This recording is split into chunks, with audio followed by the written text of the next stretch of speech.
may be thinking, you know what, but I don't have a lot of people that follow me, and I don't know if anyone would want to come on my show.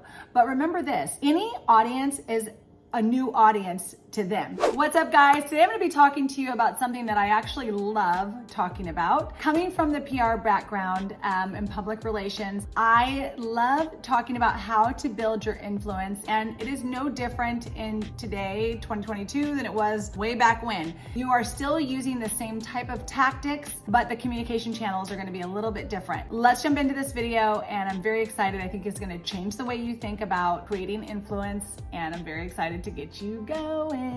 So before I jump into these 3 tips, the first thing I want to talk to you about is public relations is all about getting in front of audiences that you may not have known before and putting yourself on the map. Now, in the past, we have always had to do this with press releases or news blotters or something like that, where we are sending out to journalists and we're hoping and praying and crossing our fingers that they will be interested in what we have to talk about and they will use us, okay? That's generally how it works. And I've done a few videos on how you can start your own PR and kind of get yourself out there. But in 2022, the thing that is just blowing this out of the water, where it's not even necessary anymore, is really all of the different pieces of media that are out there by individuals just like you and I. Now, inside of the course, the Unleash Your Profit course, I talk a lot about OPP.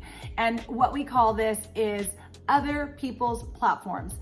And what that means is that we try to get ourselves on other people's platforms that have a very similar audience to us so that we can talk about our message and share our story and share what we do on those platforms, which is something that is interesting as well to their audience and is going to help them give them value and things like that. Now, you may think it's daunting to reach out to some of these podcasters or some of these YouTubers that you might want to, get on their show or anything like that. But if you do it right, you won't have a problem, and you have to realize that they are always looking for content. Just like you, they are looking for different ways to create content, different ways to create influence, and different ways to get in front of other audiences. So just a few tips for when you're reaching out to any of these media producers or content creators. The first thing you want to do is do a little bit of research and really figure out if this is the audience for you. Who listens to their podcast?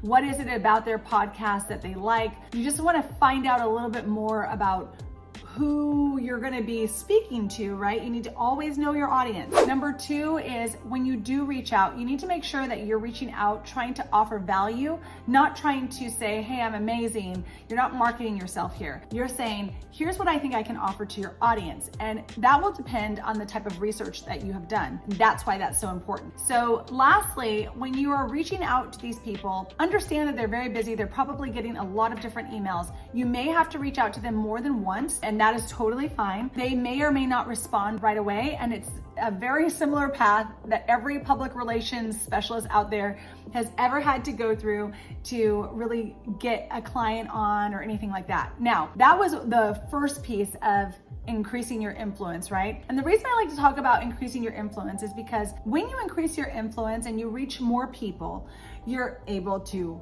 also increase your income, and you have the ability with more income to increase your impact.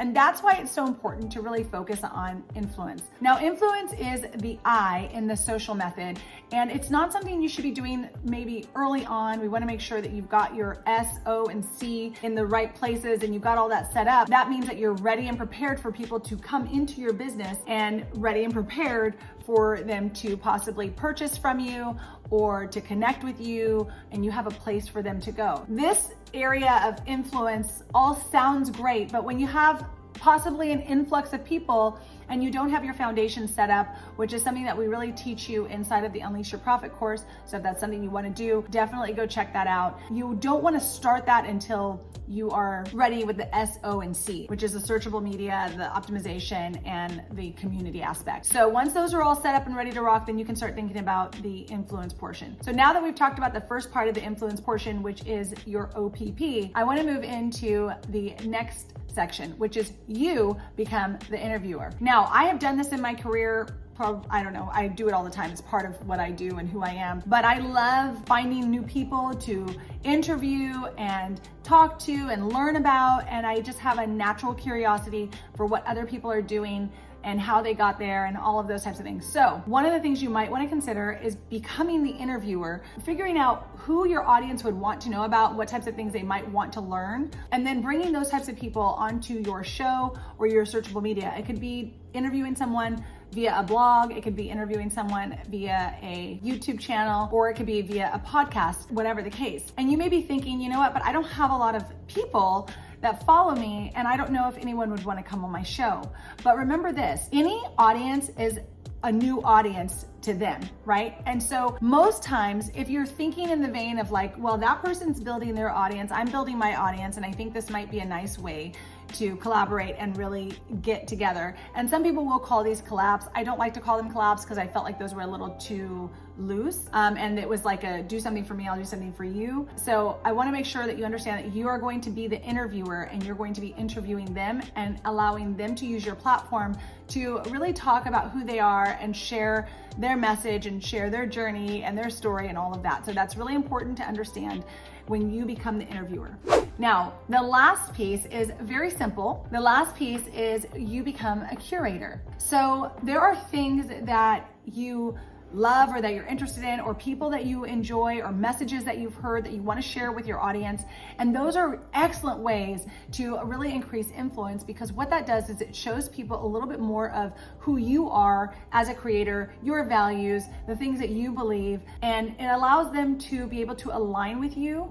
And that is extremely helpful when it comes to building a relationship with your audience when you're not one-on-one with them. I want you to either use OPP, other people's platforms. I want you to become the interviewer, or I want you to start curating your content. So whether that's adding in someone else's content into your YouTube video, or sharing a blog piece in your blog, or bringing someone onto your podcast, if that's how your podcast is set up, or your YouTube or your blog or whatever. But realize that you can change that, and you can make your media source or your space on the internet open to all of those. I've done interviews on this, I've done one-on-ones, I've shared different pieces of content on here. And so I think that it's really important for everyone to remember that this is your space, essentially like your media, so you can do whatever you would like with it and you're in control. And that's what makes the internet so awesome, because you have the ability to also show the world who you are just by the people that you bring on, all of the different things, okay? So I want you to choose either one of those or all three of them, or one or two, however you'd like. I would like you to choose a couple of those and then start to add those into your marketing plan and how you do things. And that's why I call the social method really your down and dirty marketing plan, because it's just a really quick way to think about your marketing, what's most important, and how you're going to set things up, and really all the areas that you need to check off when you're running a business. So if you want to check out the social method, you can watch that right here. And again, I do teach this inside of the course. If that's something that you want to either be coached on, or you want to go through the course and you want to learn it, that is great as well. So I'd love to see you in there. But that is it for today. I really hope this video helped you. And I would love to know what method you're going to use in your business to increase your influence. If you leave that down in the comments section down below, that'd be awesome. Don't forget to turn on the bell notifications if you like this content. Press the like if you like this content, and I will see you guys next week. I want you guys to get out there and unleash something amazing. Bye guys.